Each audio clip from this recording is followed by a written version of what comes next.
Okay, here we are. It's day 8, which is hard to believe. That last Monday the program began, and we're already 8 days through.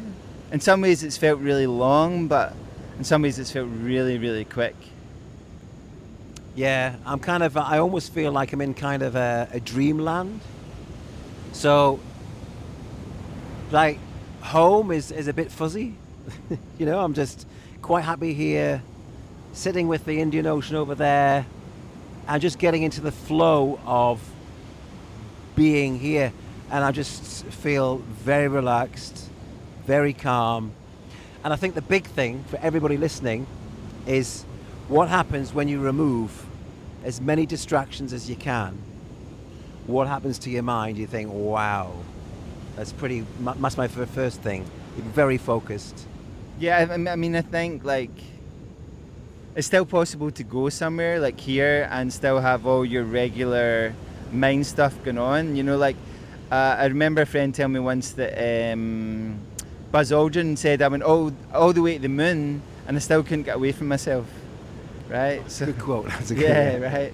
So, but the good thing is the practices we've been doing here with the Mohans really free up from some of that continual mental fluctuation and continual mental rumination of things and remembering and forecasting and fretting and blah blah blah blah. All these things that go in our mind. So yeah, it's nice to be here and just doing lots of really solid practice. And Nick's right, when you take away thoughts, the only thing you can be left with is peace. Like when you take away the wildness of our minds, the only thing you can be left with is peace. Yeah, I remembered a quote in Desert Kachar's book, Developing a Personal Practice. He said that yoga should influence your day-to-day life. You have a mat practice or whatever, but I think today was about how it can impact across your whole day, micro practices almost, just to bring your mind back to the whole purpose of yoga is to move across the day as peacefully and as one-pointed, as focused and as gentle as you can, and still with an intention, working, interacting with families, with friends, going out. But it's almost as if people can pick up on the fact that you're practicing without, I'm off, there's my mat, that's what I'm doing. So, yeah, it was a really good discussion today about how you can integrate practices into your life without being swamped with, is that really what I have to do now? It's not really the case at all.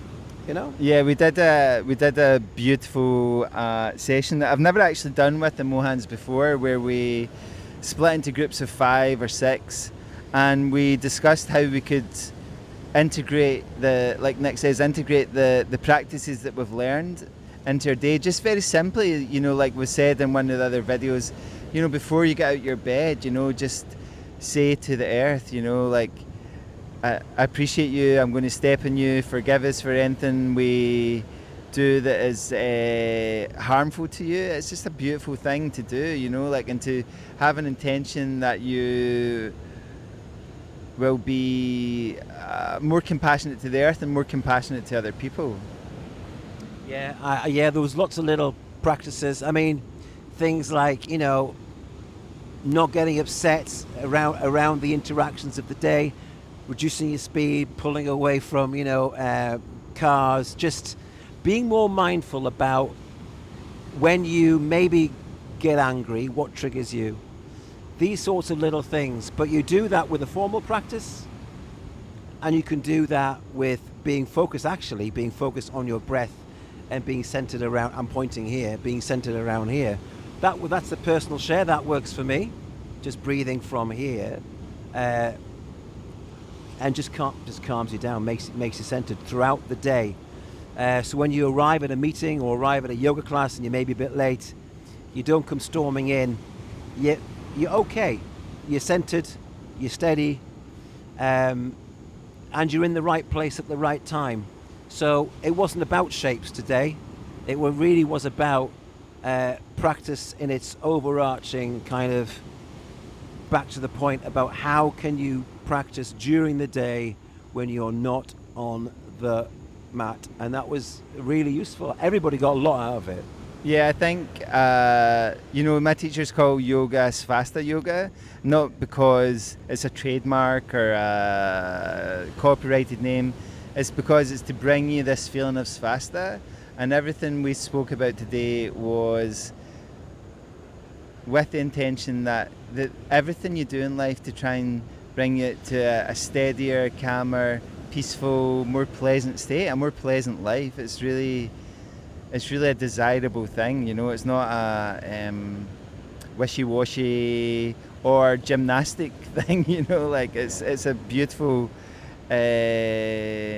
opportunity to be more peaceful and therefore allow other people around you to become more peaceful as you're more peaceful, and then hopefully life works that way. Yeah. I think my final thing I would say is the hope, and bad things happen to people, is, and Mark says this a lot, is that you do the yoga in the good times or in the steady times, so when bad things happen, you're more resilient and can see through some of the issues that might cloud your mind, so you're not overreacting. I know really bad things can happen, but I think that's true. So you're cultivating and building a mind that is capable of withstanding what life can throw at it as well, which I think is a really important point, I think. Yeah, I think nobody, again, finally, nobody knows anybody else's inner life, right? Nobody knows. We know and are aware of our inner life and our inner thoughts, but other people aren't. So when you're practicing, it's up to you to find ways to address that inner life and address those inner thoughts. So yeah, another great guys. day. Can't believe there's only 2 days to go. I know. But, Wow. take it easy, everybody. And if you're at home, Nick will see you sometime soon. I'll be another few weeks. So cheers, everybody. Bye. Bye.